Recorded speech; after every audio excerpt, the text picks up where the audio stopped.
Eu acho que tem duas dimensões aí. No que se refere ao setor privado e aos consumidores, eu vejo, eu acho que você tem razão, estes são os vetores fundamentais, decisivos das mudanças, em dois sentidos. Primeiro, no sentido comportamental dos consumidores. Mas cuidado com o cinismo que isso pode esconder. Qual é o cinismo? Para as empresas que vivem de oferecer alimentos ultraprocessados, o raciocínio é: não, eu ofereço o que o consumidor quer. Certo? Então, tudo bem, a responsabilidade pela obesidade não é minha.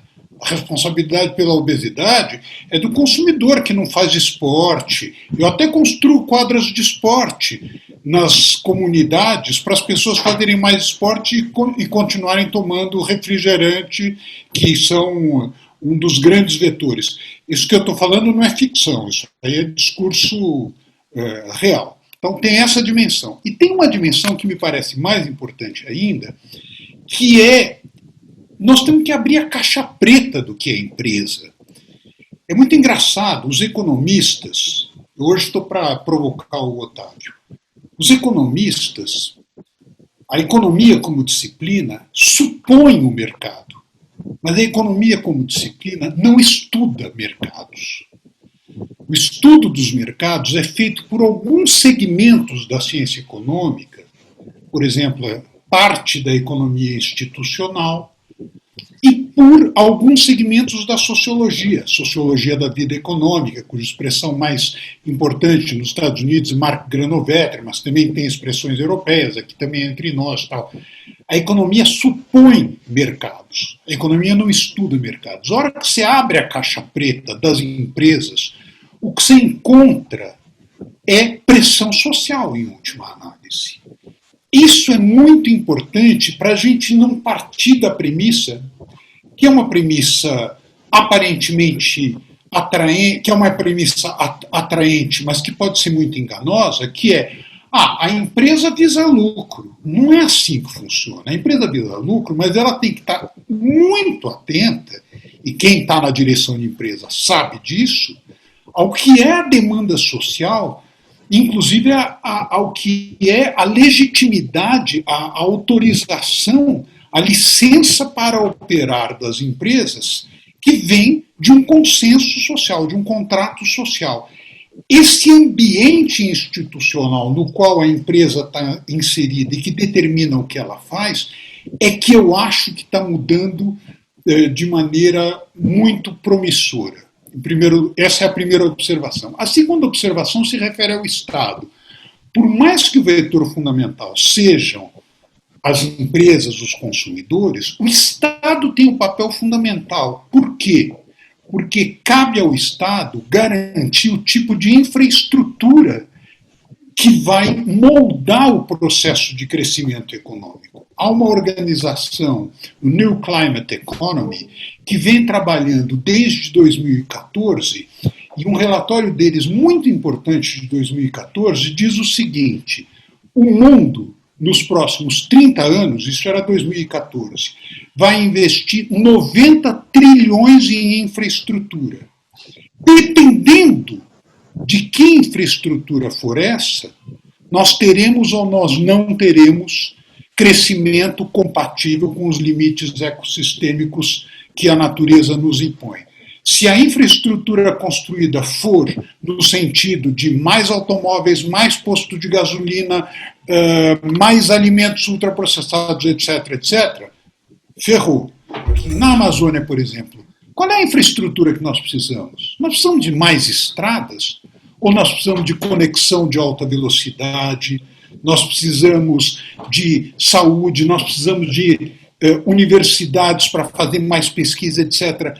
Isso não pode depender fundamentalmente do setor privado. Isso tem que depender do Estado, porque é o Estado que faz esses investimentos. Então, o Estado tem um papel extremamente importante. No caso da Amazônia, como nossos governantes não conseguem, quer dizer, não vou entrar nisso, quem tem mentalidade de Guerra Fria não vai poder entender o que é a pós-pandemia, muito menos na Amazônia. Eu quero fazer perguntas simples aqui, ou mais ou menos simples. Uma, talvez mais para a Ana, se o PIB no Brasil não teve que ensaiar uma reação, em parte por causa da pressão dos consumidores e tal, e como fica isso? O Mourão respondeu mal as primeiras demandas, mas, enfim, eu queria te ouvir sobre isso. A segunda coisa que eu pergunto para o Ricardo, é maravilhosa a descrição que você faz do capitalismo em que a natureza não entra. Uma pergunta, uma economia que lide com a natureza, porque no Gênesis, Deus manda o homem dominar a natureza, né? Nós sabemos disso, dominar a natureza. Se essa economia em que a natureza conta, ela seria, na sua visão, Ricardo, uma economia pós-capitalista, de alguma maneira? Por que este governo elege o tema ambiental, mudanças climáticas, tudo o que a gente aqui está conversando, como inimigo? Ele elegeu diversos inimigos, né? Diversos inimigos. Entre esses inimigos, o tema ambiental foi eleito como inimigo. E a pergunta é por quê, né? Por que elege esse tema como inimigo? Eu acho que elege esse tema como inimigo porque tudo que a gente está falando de meio ambiente, para o meio ambiente, mudanças climáticas é baseado em ciência. Meio ambiente, para você lidar com as questões ambientais, você tem que lidar com participação, diversidade. Quando você fala de meio ambiente, você tem que pensar a longo prazo. Então, diversos pilares do tema ambiental, você tem que pensar em interligações globais, como foi falado, não adianta só eu estar bem, né? Todo mundo tem que estar bem. Então, diversos pilares do tema ambiental vai absolutamente em oposto do que este governo se propõe. Então, no começo, acho que haviam pessoas que falavam, mas não, de repente os militares não vão conseguir controlar os ideólogos, de repente os neoliberais, mais Paulo Guedes, Tereza Cristina, entendem a voz do mercado e vão perceber que a pressão externa tem, logicamente, consequências se o Brasil resolve sair do Acordo de Paris, como o Bolsonaro falou, copiando um pouco o Donald Trump. Então, havia, sim, realmente alguma esperança que daria para controlar. Eu estou absolutamente convencida que não dá para controlar, dá para resistir. E temos que resistir, muito, porque algumas perdas são irreversíveis. Quando a gente desmata a Amazônia, como agora, 10 mil quilômetros quadrados, todo mês a gente vê, o que a gente perde de biodiversidade é absolutamente irreversível. Quando a gente vê o que está acontecendo com as populações indígenas, não dá para recuperar essas populações indígenas. Então, assim, agora, a resistência é absolutamente fundamental, e acho que nessa resistência, ter a voz do setor privado, ter a voz dos investidores de fora, o setor privado brasileiro, o PIB brasileiro, todas essas vozes são absolutamente fundamentais. O Congresso Nacional, Rodrigo Maia está lá fazendo alguma resistência, agora o Supremo, mas a gente está resistindo, a gente não está construindo, de maneira nenhuma. Nesse governo não há possibilidade de construir, nem as pequenas vozes. Se alguém um dia imaginou que o Mourão ia, como presidente do Conselho da Amazônia, qual é o plano, qual é a visão que ele tem para a Amazônia? queremos ter uma visão militarista da Amazônia. Eu acho que os militares têm muito conhecimento da Amazônia, mas é uma visão militarista que queremos para a Amazônia ou uma visão do país que queremos para a Amazônia? Como é que a gente vai construir a primeira sociedade florestal desenvolvida desse mundo? Nós temos essa chance como sociedade brasileira. Vamos conversar sobre isso. Não vai vir desse governo. A gente vai ter que resistir para não tudo não se acabar, todas as instituições, e vamos ter que criar depois. Então, nesse momento, a gente só está angariando resistência. O general Vilas Boas foi recebido pelo Bial numa entrevista de 2017. Ponham na internet, no YouTube, general Vilas Boas, Bial, eu não lembro o minuto, eu cheguei a twittar isso com o minuto exato, em que ele fala: a Amazônia está sob perigo. Os estrangeiros querem tomar a Amazônia da gente. Eles não estavam no governo. Eles querem tomar a Amazônia da gente. Veja só, Bial, o príncipe Charles foi numa aldeia Yanomami, foi conversar com o chefe Yanomami. Por quê? Tá vendo? Aí ele complementa dizendo: além disso, o rei da Noruega também foi para uma outra aldeia. É cômico, mas ao mesmo tempo mostra a mentalidade. São esses caras que estão no Palácio do Planalto. Essa é a ideia. Então, como é que você vai falar em bioeconomia? Bioeconomia hoje é fronteira global do conhecimento, da inovação tecnológica. É uma coisa assim, que nos Estados Unidos é 5% do PIB. É um negócio... Entende? E os caras estão... naquela mentalidade que era do livro do Romberi, em última análise. Certo? Bom, e além disso, o Bolsonaro, como todos os líderes de extrema-direita, não sei se o Trump fez isso, mas os outros, venceram dizendo: nós vamos acabar com o ativismo. Esse era um plano, acabar com o ativismo. E na Amazônia você não consegue... Quer dizer, as atividades empreendedoras dependem do ativismo. Agora, a tua fascinante, interessantíssima pergunta, sem dúvida, eu acho, não há dúvida que desde a Revolução Científica do século XVII até muito recentemente, a missão, digamos assim, era dominar a natureza. Eu acho que dos últimos 20 anos, a partir do Clube de Roma, começou a haver uma alteração. E a pergunta é: como é que nós vamos não alterar a natureza para que ela faça o que nós queremos, mas como nós vamos aprender com a natureza para que nós possamos obter o que a gente precisa sem destruir a fonte primordial da nossa riqueza. Essa ideia de que a natureza é uma fonte de aprendizado, ela está se incorporando cada vez mais ao mundo empresarial. A noção de economia circular, que foi, digamos assim, implantada a partir da viagem que Ellen MacArthur fez. Ellen MacArthur é uma britânica que fez a mais rápida circunnavegação do globo, dentro de um barco. E ela usou essa imagem para pensar o barco como o planeta.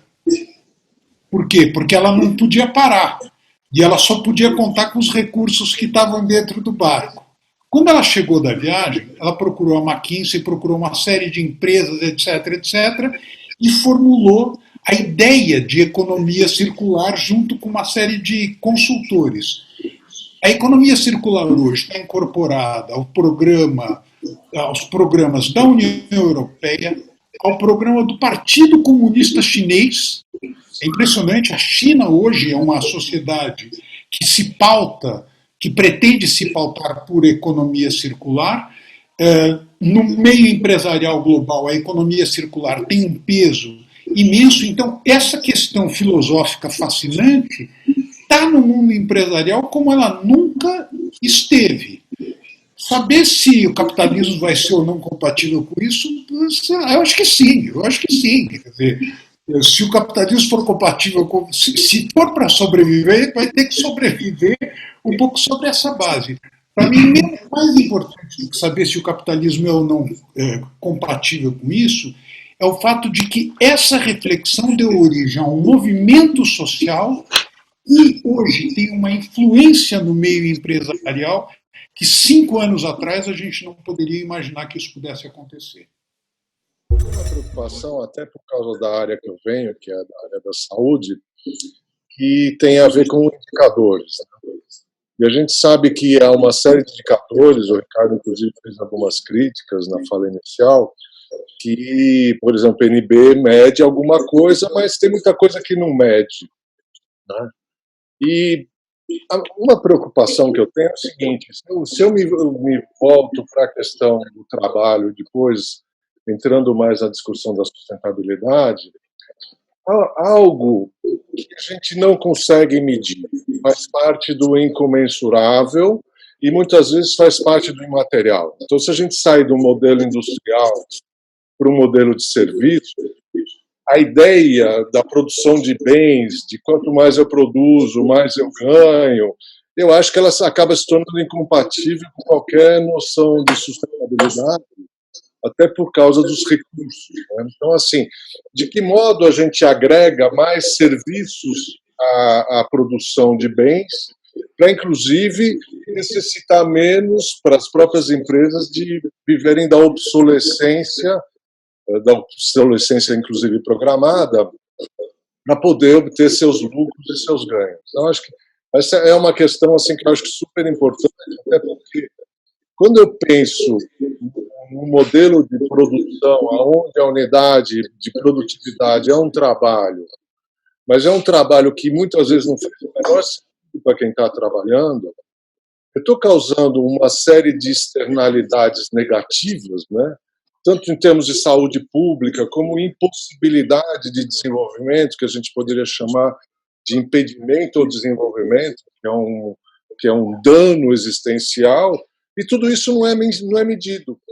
Uma economista argentina muito legal, ela, no Ministério da Economia, ela está responsável por referências econômicas ao trabalho feminino, coisas desse tipo, que é eu nunca ouvi falar no Ministério da Economia do Brasil em nenhum momento com gente falando sobre isso. Ela fez uma intervenção recentemente dizendo assim: que história é essa de que durante a pandemia a economia parou? Quem está cuidando das crianças? Quem está cuidando dos velhos? Quem está cuidando... Então, a visão, mais nova provocação ao nosso querido amigo Otávio. Os economistas têm a tendência a economicizar. Eu falei bem devagarinho, porque é isso mesmo que eu queria dizer. A economicizar, a transformar em bem econômico todas as esferas da vida social que não estão medidas dentro da economia porque não fazem parte do sistema de preços. Se eu contrato uma babá para cuidar do meu filho, agora do meu neto, dos meus netos, a economia cresce. Se eu cuido dos meus netos, a economia não cresce. E vão dizer que eu estou perdendo tempo. Como assim? Em vez de estar produzindo, não sei o quê, tal, você está lá perdendo seu tempo, contrata uma babá, vai produzir, etc. Essa economicização da vida social, se há um momento em que eu odeio essa palavra neoliberalismo, não sei o quê, eu acho que tem tanto mal entendido em torno disso que eu evito usar. Mas se há alguma coisa na qual a ideia de neoliberalismo se aplica, é essa. É o projeto de economicizar dimensões crescentes da vida social para que a economia possa crescer, para que ela possa gerar renda, para que ela possa gerar emprego e, portanto, para que ela possa responder por coesão social. Você não tem natureza, você não tem trabalho doméstico, você não tem as dimensões nas quais você, Laerte, estava pensando. Isso não é uma reflexão minha, isso é uma reflexão que a OCDE faz, e a busca por novos indicadores capazes de dizer qual é a qualidade da relação entre a economia e a vida social, de que maneira a sociedade se beneficia com aquilo que a sociedade lhe oferece, isso está na essência da busca feita por diferentes organizações. Mesmo os ODS, os Objetivos do Desenvolvimento Sustentável, quando você pensa 17 objetivos, dá a impressão que é um samba do crioulo doido. Mas os Objetivos do Desenvolvimento Sustentável, eles estão organizados de maneira que você começa na base por aquilo que a natureza te oferece, os oceanos, a atmosfera, os solos, etc. A sociedade é uma espécie de pneu menor que vem sobre esse pneu maior, que aí envolve as questões referentes a desigualdades, a discriminação contra a mulher, ao racismo, etc. E, em cima, menor, inserido na sociedade, tem a economia. Essa relação de interdependência é que as Nações Unidas, sob muita influência do Amartya Sen, vem pensando há 40 anos e que resultaram nos ODS. Eu sei que eu não respondi a tua pergunta, mas, enfim, é um quadro de reflexão muito interessante, fascinante e que vem se desenvolvendo no mundo contemporâneo. A grande questão minha é falar o seguinte: o que é importante para a sociedade no mundo, não só do Brasil. E algumas coisas pegam mais que outras. A gente tem, por exemplo, pressão de multinacional para o Brasil reduzir desmatamento e de fundos de investimento, mas a gente não tem pressão de multinacional para o Brasil reduzir a pobreza. Tá certo? Então, eu estou querendo colocar que algumas coisas tem um pouco de clareza. As pessoas têm que entender o que realmente é importante e quanto elas estão dispostas a trabalhar por isso. Eu acho que essa discussão ainda está entrando muito... O que é mais fácil? É muito mais fácil pressionar para não desmatar a Amazônia do que pressionar o Brasil para que tenha uma recuperação menor de embalagem, sei lá. Certo? Então, quais são os objetivos que a gente tem que ter? E aí o Ricardo colocou uma coisa que eu achei bem interessante, falou o seguinte: olha, o problema não é só... Acho que tem uma questão que está muito na pauta hoje, que é a questão do aquecimento global, da emissão de gases de efeito estufa, mas eu acho que tem muitos outros temas de como usar o mundo de forma sustentável que não estão colocados de forma tão clara e com tanta pressão. O segundo ponto é como fazer. E aí é a função dos economistas. Em muitos casos é melhor cobrar pela externalidade é mais eficiente do que ficar tentando dar incentivo e escolher o ganhador. Não, eu vou escolher esse setor daqui. Tá bom, o desenho de incentivo ele passa pela penalização, é isso que eu queria colocar. E aí a questão de como fazer isso é um grande desafio. Acho que nós ainda estamos trabalhando nisso. Eu converso um pouco com a Ana, não sei o que, a gente ainda tem um desafio grande de como construir isso. O terceiro é quem paga. Esse é um ponto extremamente importante. E aqui, de novo, e aqui eu acho que tem um ponto extremamente importante.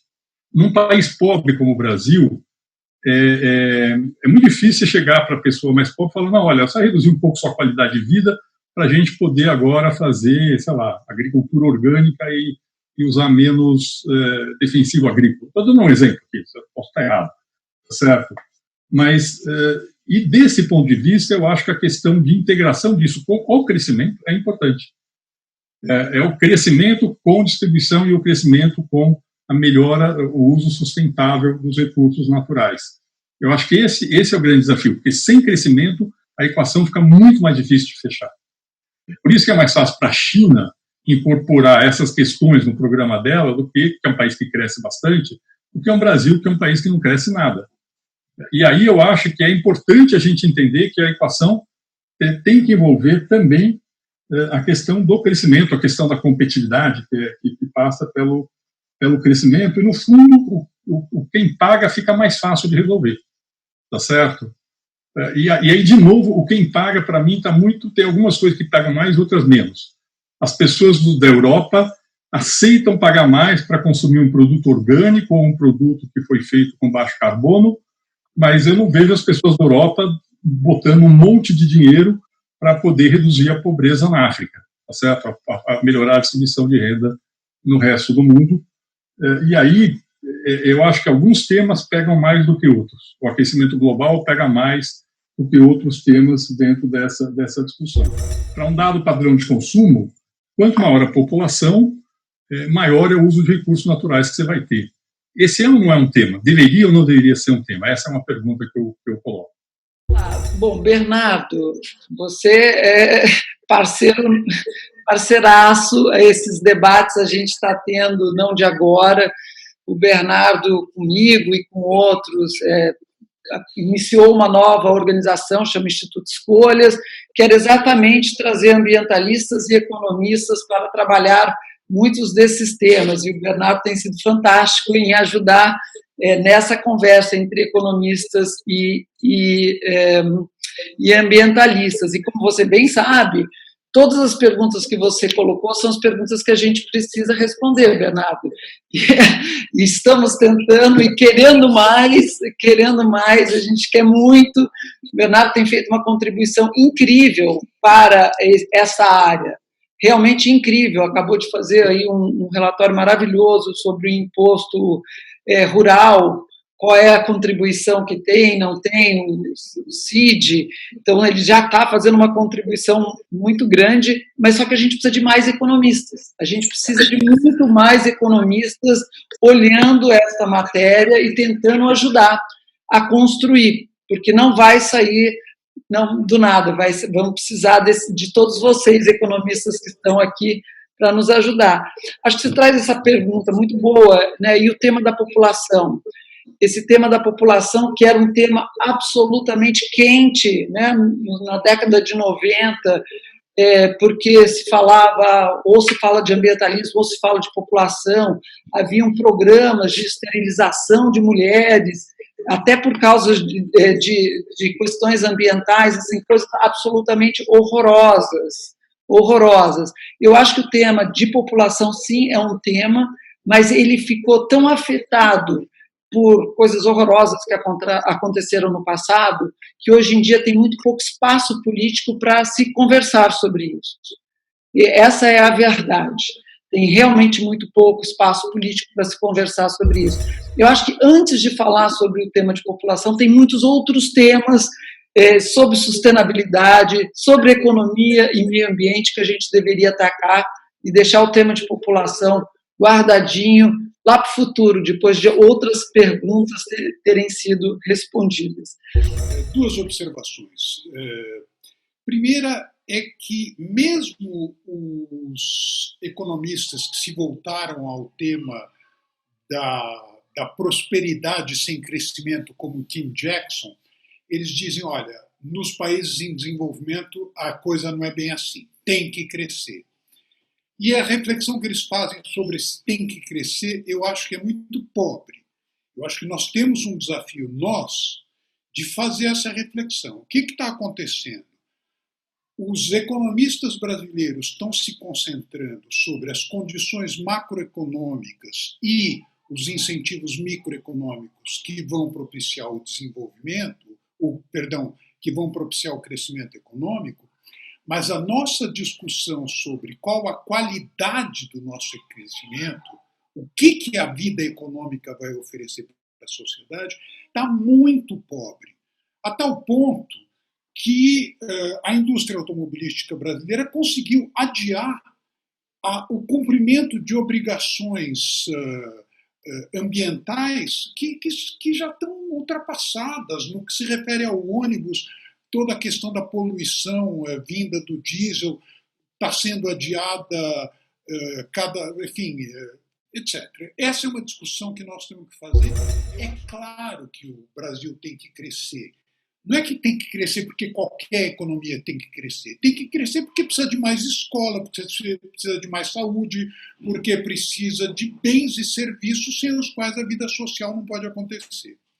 Segundo ponto que você levantou, crescimento populacional. Eu acho, tem gente que acha que esse tema já está ultrapassado porque o horizonte de crescimento populacional na maior parte do mundo já é de decrescimento populacional.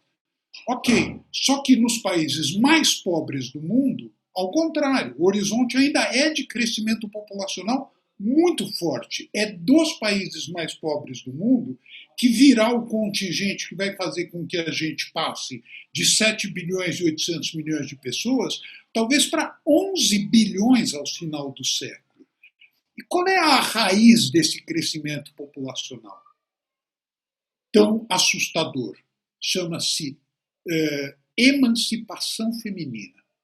Se nós formos capazes, se a civilização, se o século XXI for capaz de fazer com que as mulheres tenham soberania sobre a decisão de ter ou não ter filhos, nós seremos capazes de reduzir consideravelmente o crescimento populacional nos países mais pobres do mundo. Isso são dados das Nações Unidas, uma proporção, agora eu não lembro de cabeça, mas é coisa como 80% dos filhos que as pessoas têm hoje, se elas pudessem, elas não teriam, ou não teriam no momento de vida em que elas estão, ou teriam muito menos filhos. Tá certo? A falta de assistência a um planejamento familiar onde a mulher é soberana sobre seu próprio corpo foi associada por várias religiões à apologia do aborto. Isso complicou tudo e criou um problema muito maior para o desenvolvimento sustentável. A questão é a seguinte, a Marina uma vez falou que só quem pode salvar a Amazônia é o agronegócio. E eu achei essa frase muito interessante, assim, porque realmente, em termos de pressão de política no Congresso e de tanto, só eles podem pressionar para que as leis mudem ou para que o uso do solo na Amazônia mude de forma que ela não seja completamente destruída.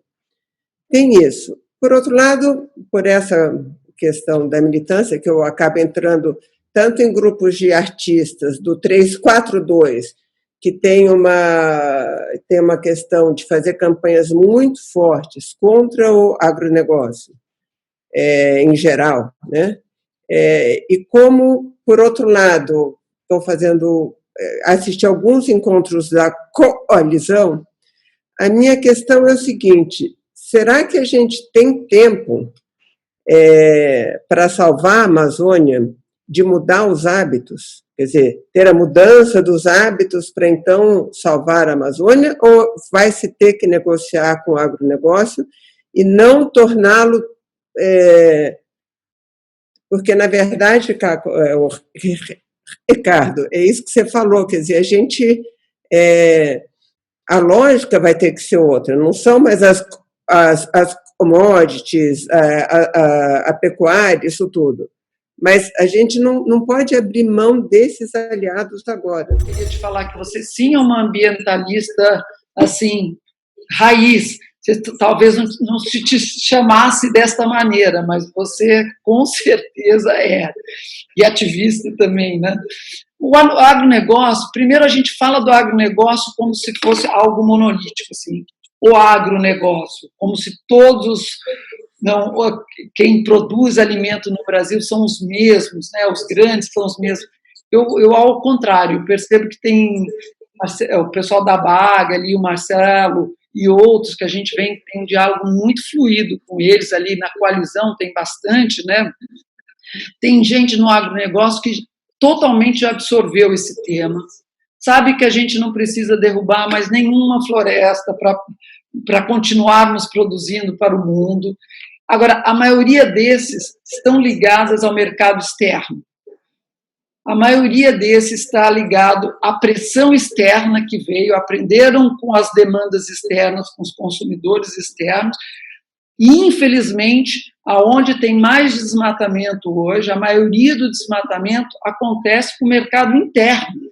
São pessoas que estão produzindo, seja no Cerrado, seja na Amazônia, e vendendo para o nosso mercado interno aqui, que tem muito menos regulamentação, que tem muito menos pressão, e acho que cabe a todos nós fazer a mesma pressão que se faz ao mercado externo com a parte do agrobusiness que vende para o mercado interno. Então, acho que tem uma divisão ali, a gente está percebendo essas divisões politicamente, né? A carta em apoio a Ricardo Salles, depois muito do agronegócio saindo daquela carta e falando, não, eu não tenho nada a ver com isso. Então, há grandes divisões no que a gente está chamando do agrobusiness. Do meu ponto de vista, sim, a gente tem que trazer o agrobusiness conosco, e muitos deles já estão até na nossa frente. Agora, tem que dividir o joio do trigo. E, normalmente, eles falam juntos no Congresso. Esse é um grande problema. Eles falam junto no Congresso. E por quê? Porque o setor privado brasileiro depende muito do Estado brasileiro, de subsídios, de incentivos fiscais, de liberar. Então, eles têm muito medo de falar contra o governo, porque pode ter retaliação muito contra eles. Então, para separar o joio do trigo, a gente está vendo nas últimas semanas, isso começa a ser muito forte, e maravilhoso que seja assim, porque tem gente do agrobusiness totalmente do bem e outras que não. Então, quanto mais eles se posicionarem, mais fácil vai dar para perceber de que lado quem está o quê e quem realmente é com quem a gente consegue mais conversar. Eu diria hoje que o maior problema, eu vejo mais a Fiesp como o maior apoiador da destruição da Amazônia, que deveria não ser, porque é indústria, mas a Fiesp, a COSAG, abraçou o tema muito próximo do governo, do Ricardo Salles, do Bolsonaro, muito mais do que uma BAG hoje em dia. Então, você tem essas dicotomias aí no nosso sistema político. Fia, querida, grande prazer ter você aqui, alegria de coração. Eu acho que nós temos, claro, o desafio maior, como você está dizendo, é evitar a destruição.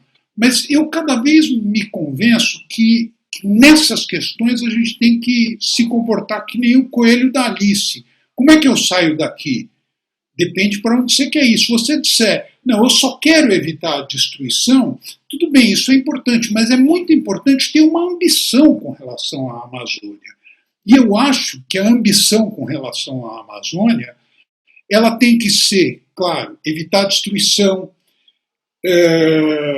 reduzir drasticamente a ilegalidade, não só a criminalidade que existe, mas a pequena ilegalidade que faz com que iniciativas como a da Natura tenham levado um tempo para conseguir ser implantadas, porque tudo que se faz lá está baseado em atividades mais ou menos ilegais e que não é bem assim.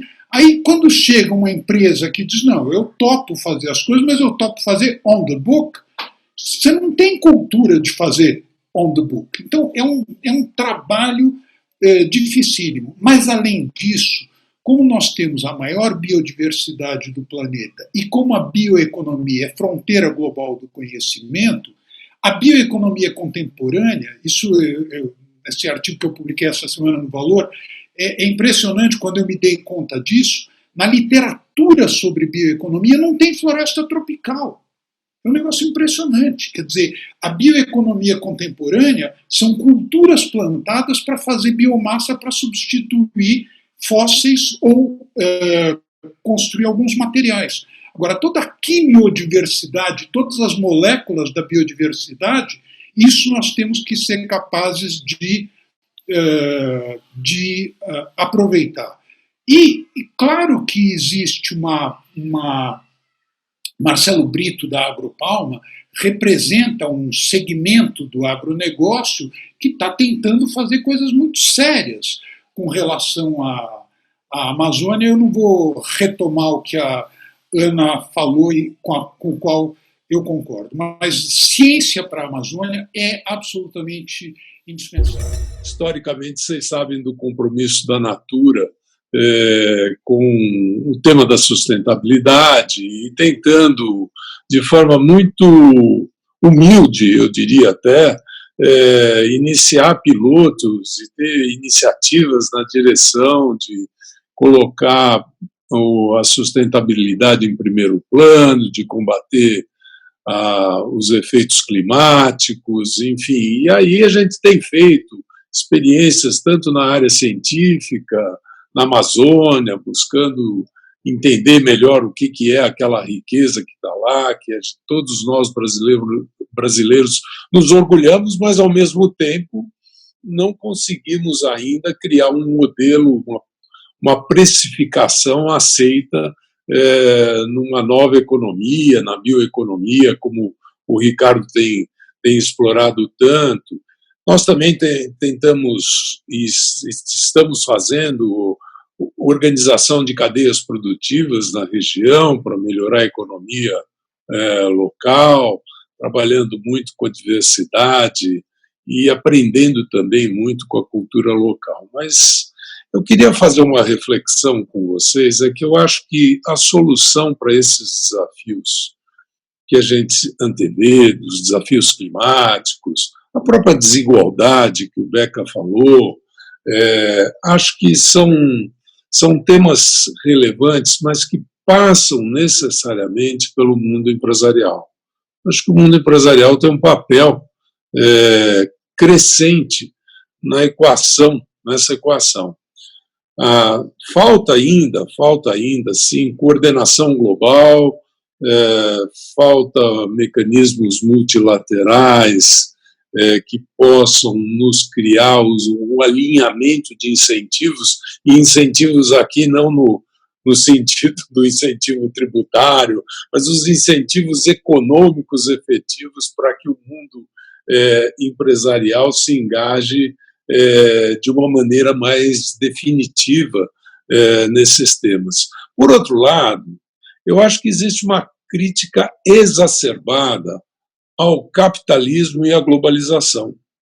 Na minha ótica, na verdade, se você pegar as últimas décadas, a renda média do mundo aumentou. O número de pessoas passando fome diminuiu. Então, houve um aumento de bem-estar na grande população mundial que é inegável. É inegável. A incorporação e a inclusão de muita gente ao consumo, não o consumo exacerbado, mas ao consumo de alimentos, ao consumo do básico, na verdade. E isso foi muito importante diante do modelo. Então, eu acho, sim, nós temos que rever algumas diretrizes do capitalismo atual. A desigualdade está crescendo de forma que ela passa a ser uma dificuldade até para a prosperidade das nações. É um tema relevante, mas, de fato, vamos levar em consideração também que, por conta desse empreendedorismo empresarial, por conta dessa agressividade, vamos dizer, na busca de soluções, é que a gente construiu soluções tecnológicas formidáveis, inclusivas, que mudaram efetivamente o mundo. E, em alguns aspectos, nós estamos chegando na era da abundância. Por incrível que pareça, a gente está falando de limites, e existem alguns deles, nós estamos falando do limite do clima, sim, mas eu não acredito que nós estejamos no limite da alimentação, por exemplo. Eu não acredito que nós estejamos no limite, ao contrário, eu acho que a tecnologia vai nos propiciar inovações e abundância, e nós precisamos contar com o mundo empresarial para isso, e não mais tratar o mundo empresarial como uma fração, os inimigos, ou segregar esse mundo, na verdade. E é uma pena que no Brasil e no restante do mundo a gente vê esse debate, negócios de um lado, ambientalismo do outro lado. É uma coisa que, por exemplo, dentro da Natura a gente não concebe, porque para nós essas duas coisas estão conectadas como estratégia, como visão de mundo, né? Então, a minha provocação para vocês, e principalmente para os economistas aí, Otávio, é dizer, talvez hoje nos falte um pouco de massa crítica do pensamento para como é que a gente cria esse alinhamento de incentivos nessa direção de resolver esses problemas, né? Pedro, sou logicamente absolutamente fã da Natura, da Semeia. Acho que o Instituto Semeia faz um trabalho maravilhoso na área de parques, tem assim, a maior admiração pelo trabalho que vocês fazem. Totalmente concordo que não é falar de capitalismo, acho que essa coisa, eu diria até velha, né, de um ambientalismo mais velho, ser contra a favor do ambientalismo, sobre o capitalismo, acho que passou, mas também, eu falei antes, eu não sei se você estava, não acredito nessa solução fácil da tecnologia ou na teoria da abundância. Eu acho que a gente vai ter que mudar hábitos, a gente vai ter que mudar políticas, a gente vai ter que mudar incentivos, e essas coisas vêm junto. Então, não é mudar o sistema capitalista, eu acho que já está, né, já tem muitos cheques, mas eu acho que há aí um mito, como tem um mito da abundância na Amazônia, né, que a Amazônia é aquela coisa abundante, eu acho que tem diversos mitos, mas eu acho que a tecnologia ajuda muito, mas não resolve todos os problemas. E eu termino, só para deixar absolutamente claro que o tema ambiental e a sustentabilidade depende de um sistema democrático, pujante, depende de uma democracia. Então, as lutas democráticas que a gente vem travando, falar de democracia, falar de desigualdade, logicamente o racismo agora entrando. O tema ambiental depende destas conversas, depende de um governo ouvir todos os lados, depende da gente poder sentar e descobrir novos caminhos. Então, eu não vejo nenhuma maneira da gente ter resposta para todas as perguntas que a gente mesmo está se colocando fora de um processo democrático, aberto, participativo. Então, a luta pelo meio ambiente hoje é a luta primeira pela democracia no Brasil.